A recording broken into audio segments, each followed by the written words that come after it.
Located in a converted Quonset hut in the Santa Barbara Funk Zone, Carr Winery has become a Friday night hotspot. With killer wines and live music, it's the place to be for a new generation of wine lovers.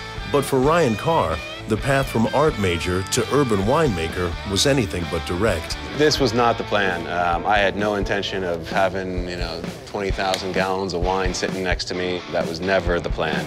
First, he would need to get a little dirty and learn from experience that the place to be is where all great wines begin, in the vineyard. Artist, farmer, winemaker, entrepreneur. Join us as we go beyond the crush.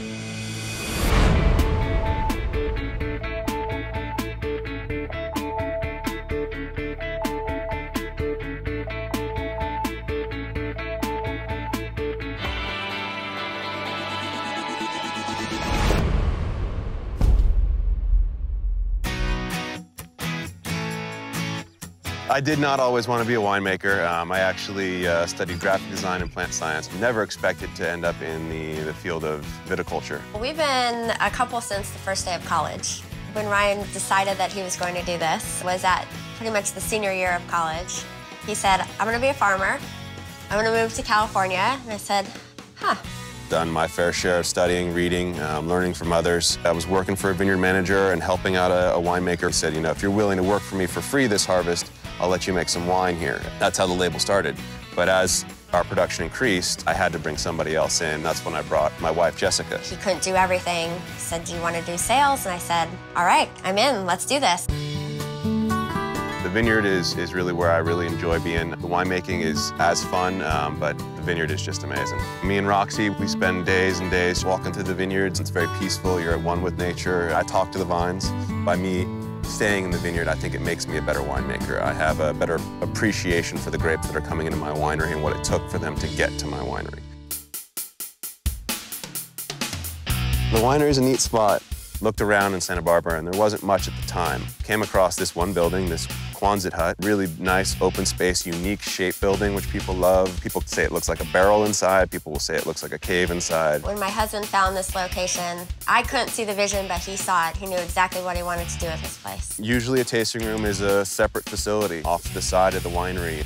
With this place, you can see everything. There's always barrels out. There'll be days where you come in and you're just overwhelmed by the smell of Pinot Gris or Chardonnay that's wafting out of the tank that we just rinsed out. We really wanted to make sure that we had people here tasting wine that would also be able to be in the production facility. Harvest is even better because they get to see the grapes being crushed. Whatever grape came in that day, I'll pull a few clusters and throw it on the tasting bar so people can actually taste the berries that day, and they love it. I mean, there's nothing else quite like it.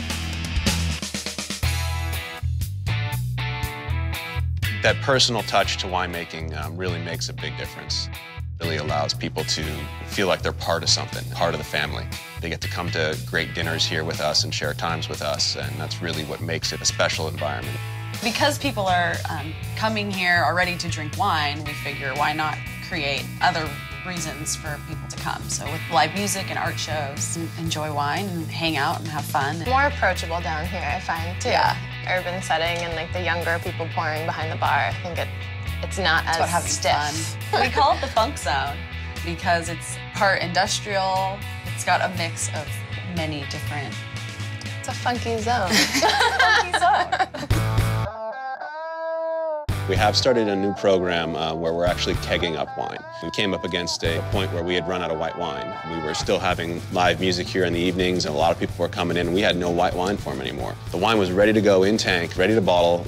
Our bottling date had been pushed back a couple weeks. But we had a kegerator, we had some kegs, so we decided to throw some wine in a keg, and people flipped out over it. They loved it. We started this refillable bottle program so people can come in, get the bottles filled up for the first time, and then when they bring it back empty, we give them a new bottle. But it's a renewable resource, both the bottles as well as the keg. It's greener, they like it that it's a little bit less expensive, and the wine's delicious. We still want the wine to be affordable and approachable for pretty much anybody. It's really the way wine should be.